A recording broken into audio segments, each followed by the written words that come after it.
Há pouco menos de 2,5 milhões de anos atrás, no início da época Pleistocena do leste da África, um grupo de macacos bípedes peludos evoluiu e logo depois começou a usar ferramentas básicas de pedra.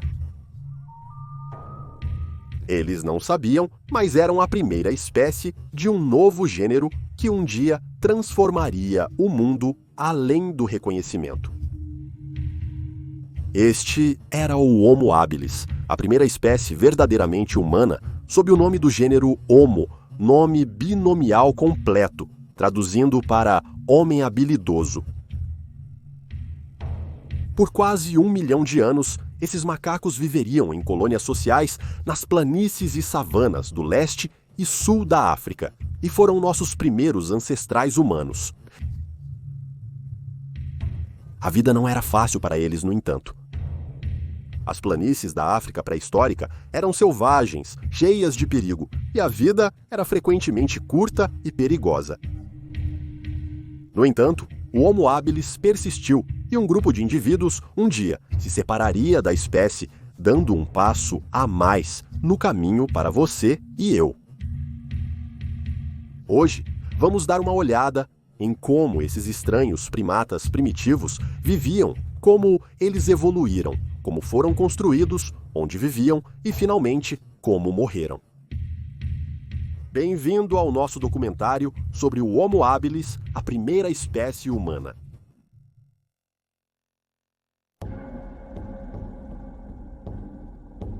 Se você levasse um indivíduo Homo habilis 2,5 milhões de anos para o futuro, até os dias atuais, colocasse-o em um terno e o fizesse caminhar pela rua, ele chamaria a atenção de algumas pessoas.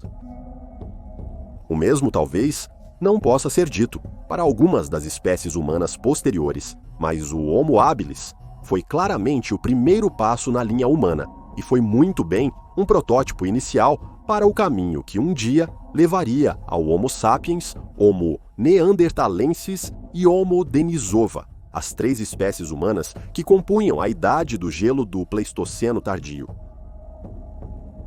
Não, o Homo habilis viveu muito antes, e sua espécie ainda era endêmica das planícies e savanas da África.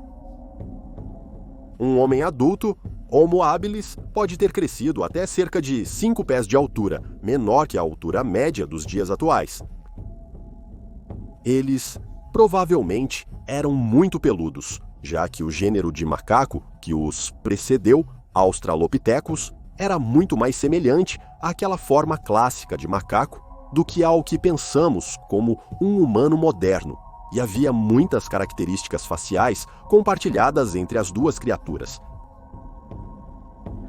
Os braços desses primeiros humanos ainda eram longos e ainda estavam bem adaptados para escalar e balançar nas árvores para escapar do perigo. Esses macacos podem ter deixado a segurança das árvores pelas recompensas das pradarias férteis, mas ainda estavam em perigo de muitas espécies diferentes de animais selvagens e precisavam ser cautelosos. Portanto, uma fuga rápida de volta aos galhos era frequentemente necessária. O Homo habilis provavelmente passou a grande maioria do seu tempo andando ereto e era até capaz de entrar em uma corrida rápida por períodos de tempo muito mais longos do que seus antecessores. É provável que as pernas do Homo habilis, portanto, fossem muito mais longas do que qualquer espécie anterior de macaco, e grupos dessas espécies provavelmente percorreram distâncias relativamente longas pelas savanas africanas em busca de comida ou novos territórios para reivindicar. Em última análise, o rosto do Homo habilis que teria destacado nosso indivíduo da multidão ao caminhar por uma rua moderna. Ele ainda possuía muitas características humanas primitivas que estavam para evoluir e se assemelhar a você e a mim. A capacidade craniana do Homo habilis era menos da metade da encontrada em humanos modernos, resultando em uma testa muito mais estreita, olhos mais altos e parte posterior do crânio menor, similar à de um macaco. O nariz era muito mais achatado, do que o de um humano moderno, e as narinas eram grandes e voltadas para a frente. A boca do Homo habilis também se projetava mais para frente, revelando claramente sua ancestralidade símia. No geral, essa era uma espécie de macaco muito diferente das que existiam anteriormente. Mas não foi um caminho fácil para chegar onde eles estavam neste ponto. Como estamos prestes a descobrir, os ancestrais do Homo habilis provavelmente encontraram a vida ainda mais difícil.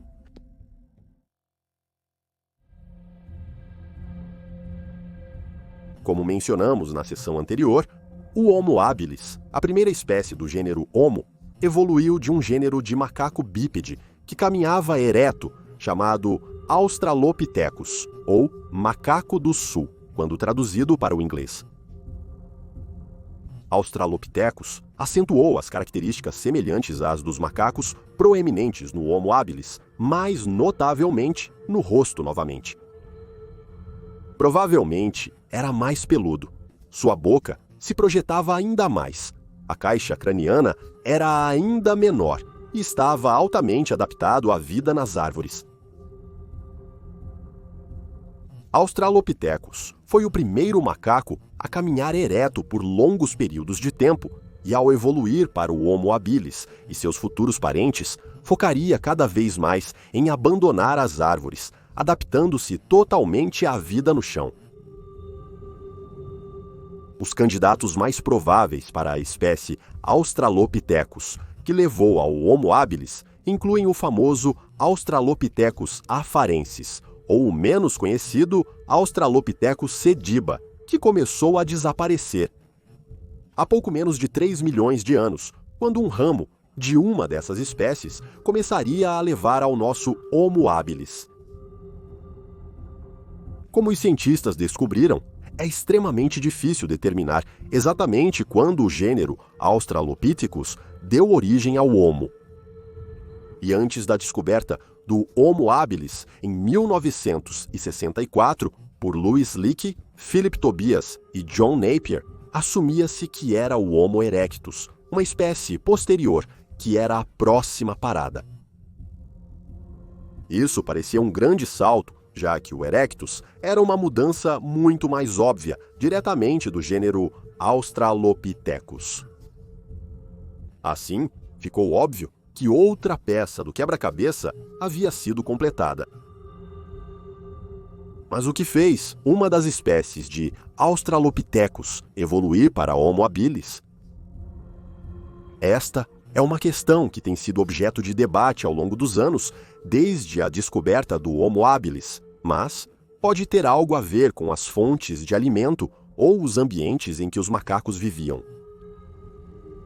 Talvez as árvores, das quais o Australopithecus e seus ancestrais dependiam, tenham se tornado mais escassas, fazendo com que eles descessem das árvores e se adaptassem mais à caminhada ereta. Algumas espécies podem ter se adaptado para consumir alimentos diferentes. Muitas espécies de primatas eretos primitivos tinham dietas onívoras, adaptadas para comer matéria vegetal e carne, que talvez estivessem mais facilmente disponíveis no chão. Embora o Homo habilis tenha sido oficialmente anunciado e descrito como uma nova espécie em 1964, a primeira evidência de sua existência foi desenterrada na garganta de Olduvai, um importante local paleoarqueológico na Tanzânia, em Nzoia, quando 2 dentes fossilizados foram desenterrados em uma região liderada por Mary e Louis Leakey, da Grã-Bretanha. Esses dentes eram de um macaco adulto, incrivelmente semelhante a um ser humano moderno. E com o passar do tempo, a garganta de Olduvai se mostrou cada vez mais frutífera como local para desenterrar fósseis desta nova espécie. No ano seguinte, foi descoberto na garganta um esqueleto parcial, pertencente a um jovem macho de Homo habilis. E a partir daí, expedições bem-sucedidas se tornaram comuns. Hoje, temos um bom entendimento da anatomia do Homo habilis, que conseguimos discernir a partir de uma série de diferentes fósseis. Estes incluem dentes, crânios inteiros, mandíbulas inferiores, ossos inferiores da perna, ossos do pé e vários esqueletos parcialmente completos. Os ossos do Homo habilis nos contam muita coisa sobre como essas criaturas podem ter vivido, se adaptado e interagido com seu dinâmico ambiente pleistoceno. Os ossos da mão nos dizem que esses macacos teriam sido capazes de fechar um aperto da precisão em torno de um objeto, por exemplo. Isso se deu devido a desenvolvimentos no cérebro, o páusco, que permitiu a essas criaturas desenvolver a habilidade de produzir ferramentas básicas de pedra, mas entraremos em detalhes sobre isso mais adiante no vídeo. Foi o comprimento das pernas e braços, quando contrastados um contra o outro, que nos dizem que, embora essa fosse uma criatura que poderia andar facilmente em pé, ainda se sentia em casa na segurança das árvores. Isso, combinado com a forma de sua mandíbula e crânio, nos diz que eles estavam mais relacionados aos australopitecos do que pensávamos. Os dentes, em particular, mostraram evidências de criaturas que estavam bem encaminhadas para evoluir para animais que se pareciam conosco. Os dentes deles eram muito parecidos com os nossos, com exceção dos incisivos. Estes ainda eram relativamente longos e afiados, semelhantes aos de um chimpanzé ou gorila. O mais significativo foi a caixa craniana do Homo habilis. À medida que o cérebro se expandia, o crânio também se expandia, e os cerca de 600 centímetros cúbicos de cérebro nesses macacos faziam o crânio se arredondar e se tornar mais arredondado no processo. O cérebro representava um total de 1,7% do peso corporal do Homo habilis, uma estatística significativa quando comparada com os macacos dos quais evoluiu. Homo habilis foi uma descoberta significativa. Esta era claramente uma criatura mais avançada que os macacos australopithecus que sucedeu, mas era muito primitiva para ser considerada um membro das espécies posteriores. Como não é surpresa, o Homo habilis se tornaria uma espécie muito controversa, e alguns cientistas debatem sua existência, alegando que era sinônimo de Homo rudolfensis, uma criatura com a qual compartilhava as planícies abertas da Tanzânia. Primeiramente, é importante notar que acredita-se que o Homo habilis tenha sido um dos primeiros usuários de ferramentas de pedra primitivas no gênero Homo. Embora os australopitecos, a espécie mais primitiva que conhecemos anteriormente, estivessem usando as ferramentas mais básicas para abrir alimentos antes da evolução do Homo habilis. Nossos ancestrais Homo levaram isso a um novo nível totalmente, que lançaria as bases para os fundamentos do uso futuro de máquinas e ferramentas. Homo habilis está mais intimamente associado ao uso de uma indústria de ferramentas de pedra conhecida como Oldowan, um agrupamento pré-histórico de ferramentas identificado por sua natureza simples e bordas afiadas que eram usadas para esfolar e abater animais ou para quebrar suas carcaças duras. As ferramentas industriais Oldowan compartilham diversas características semelhantes. Elas são arredondadas em uma extremidade e afiadas na outra, mas não apresentam evidências extensas de design ou produção. As ferramentas Oldowan foram feitas por um indivíduo Homo habilis, segurando uma pedra em cada mão, batendo-as juntas, para forçar pedaços de pedra a se soltarem da ferramenta pretendida, afiando-a no processo. A indústria de ferramentas Oldowan e os nomes específicos dos espécimes de ferramentas recuperados são derivados da garganta de Olduvai, na Tanzânia, um local-chave conhecido por abrigar os restos de indivíduos Homo habilis.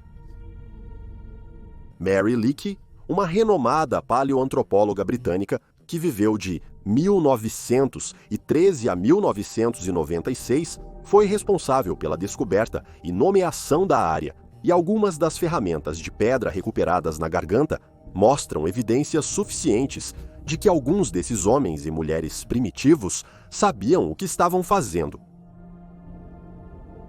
As ferramentas Oldowan eram apenas isso, ferramentas especificamente destinadas ao seu propósito desejado, o que mostra um grande salto adiante na inteligência desses macacos pré-históricos. A evidência de lascamento e fragmentação nas pedras no desfiladeiro de Olduvai nos permite discernir que o Homo habilis que as fez sabia o que estava fazendo com as ferramentas.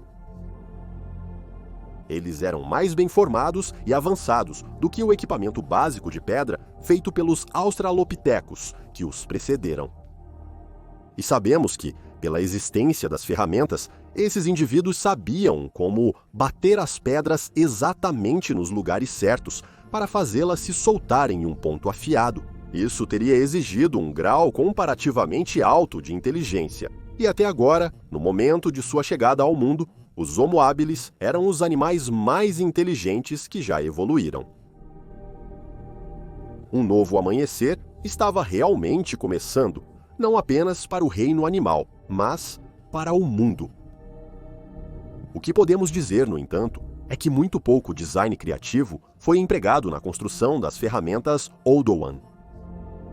Não há evidências de que, com suas ferramentas de corte e fatiamento, o Homo habilis fosse capaz de construir algo mais avançado do que um simples proto-bitface, uma forma extremamente primitiva de faca que um dia evoluiria com seu criador para se transformar em uma ponta de lança mortal ou uma faca de corte afiada. Isso nos indica que é improvável que o Homo habilis tenha sido um caçador.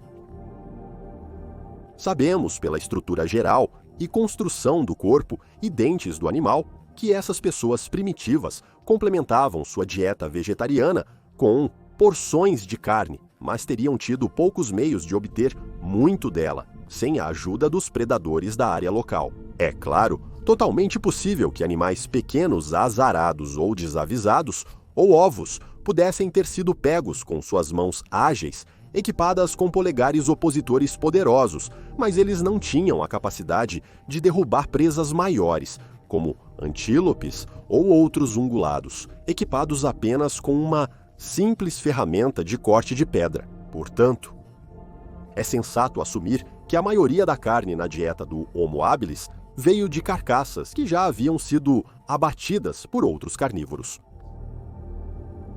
Como os abutres, com os quais compartilhavam as planícies do Pleistoceno inicial, eles eram necrófagos.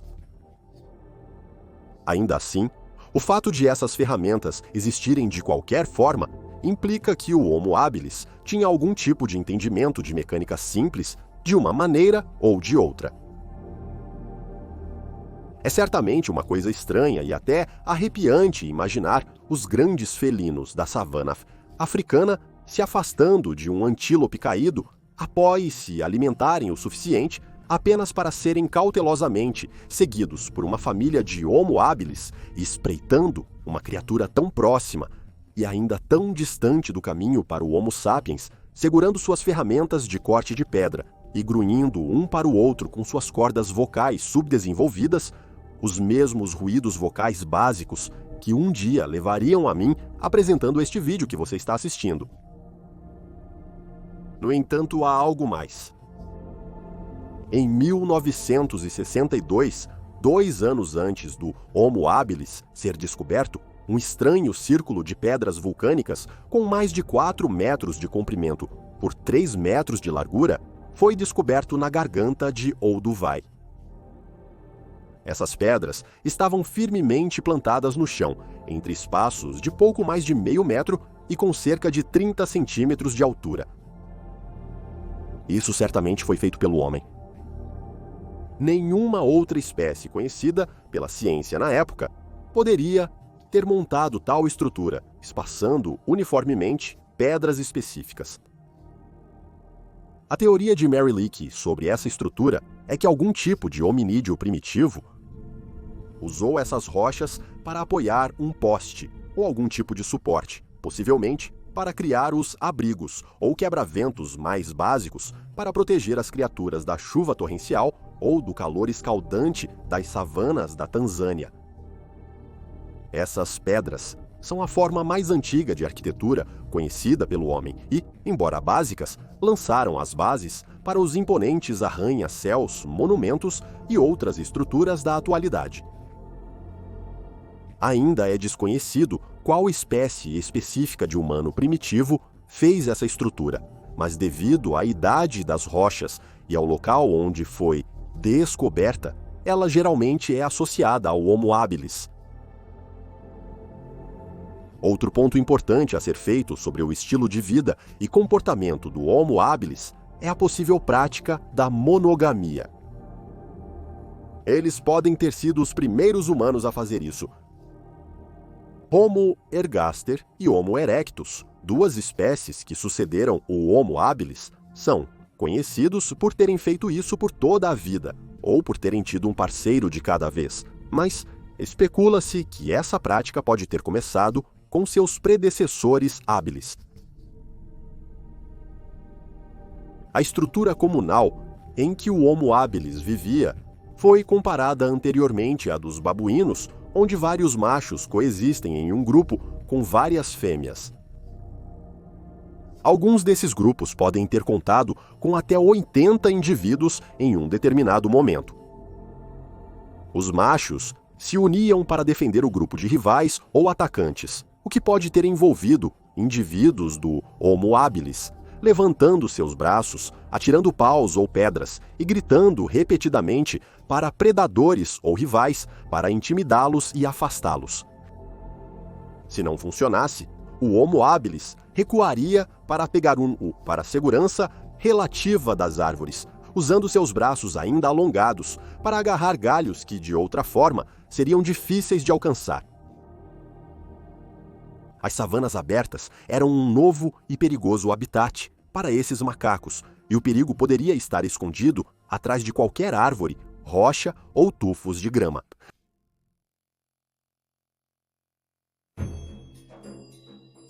As savanas da África, no início do Pleistoceno, não eram muito diferentes em termos de paisagem e bioma como as savanas de gramíneas da Tanzânia hoje.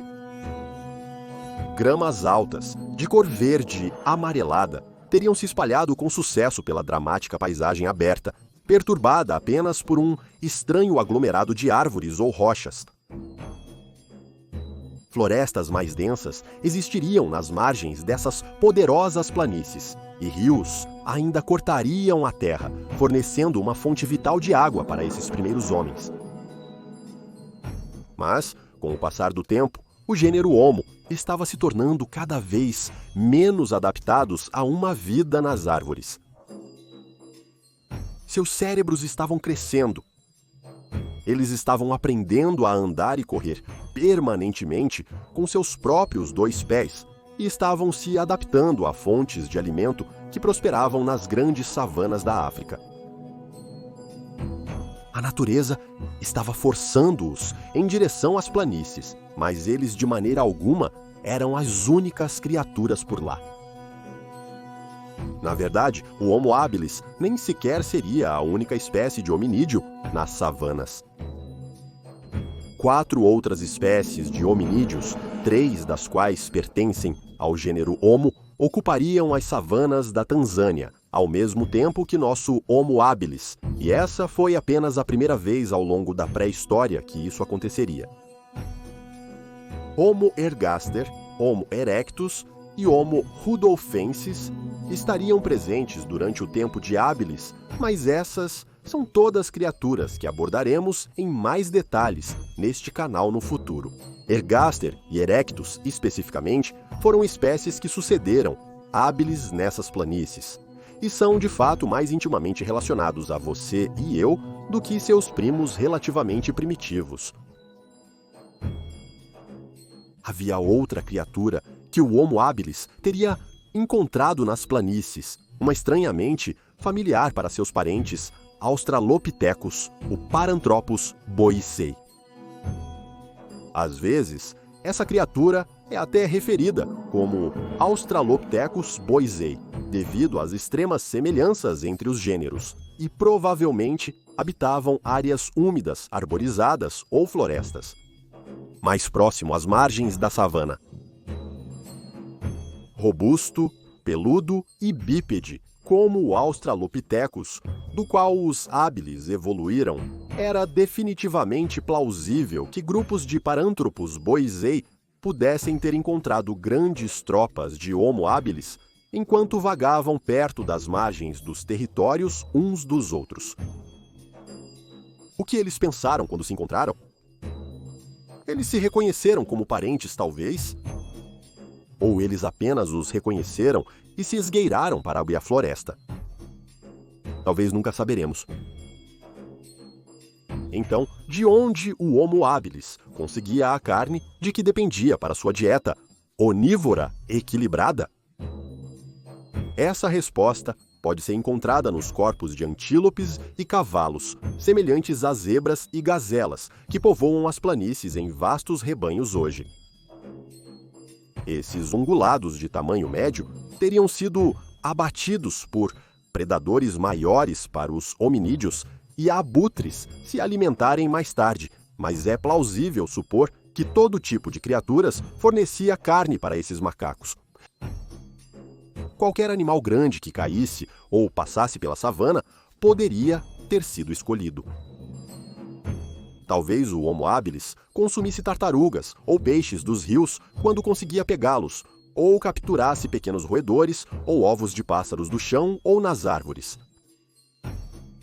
Embora o Homo habilis estivesse dando os primeiros passos para conquistar as pastagens, de maneira alguma estava no topo de seu ecossistema.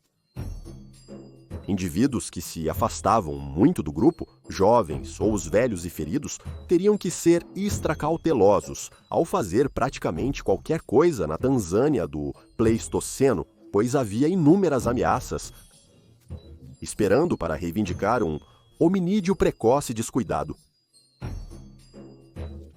Australopithecus experimentou isso, e também o Homo habilis, predadores ativos de criaturas maiores.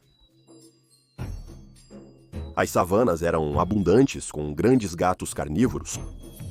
Leopardos, por exemplo, semelhantes aos que estão vivos hoje, teriam sido capazes de subir em árvores e pegar um hominídeo desavisado, além de persegui-lo silenciosamente no chão. Dois gêneros extintos de grandes gatos também estavam presentes nessas planícies, Dinófilos e Meganthorion, um duo mortal de gatos de dentes de sabre.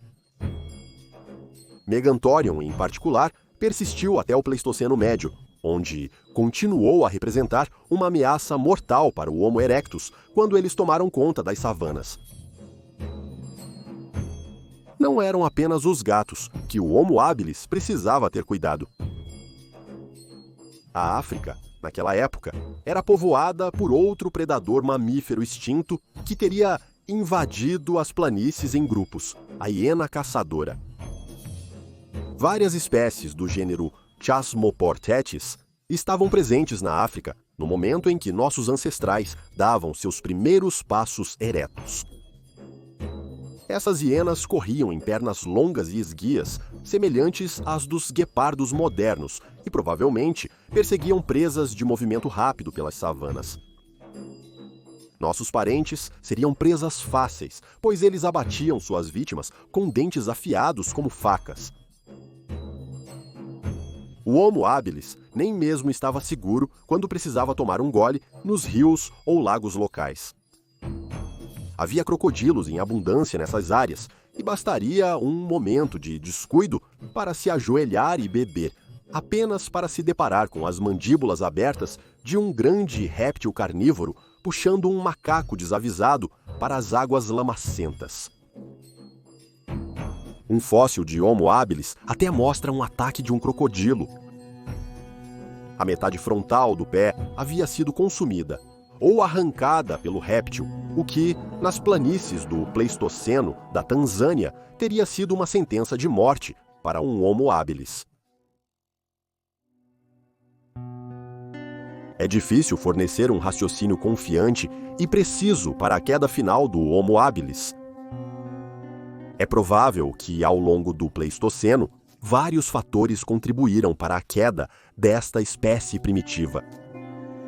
Mas uma teoria do Dr. Pascal Raya, da Universidade Napoli Federico II, na Itália, pode ter uma resposta muito crível, publicada na revista One Earth em 2020. Ao analisar uma forma avançada de emulador de clima passado, Raya e colegas conseguiram acompanhar a temperatura da chuva e o clima geral durante os períodos Plioceno e Pleistoceno, e a partir de seus resultados, parece que as espécies Homo posteriores começaram a perder acesso aos seus nichos climáticos em todo o mundo devido às mudanças bruscas e rápidas do clima nos ambientes globais que esses primeiros homens e mulheres dependiam, começaram a desaparecer e, como resultado, suas fontes de alimento também desapareceram.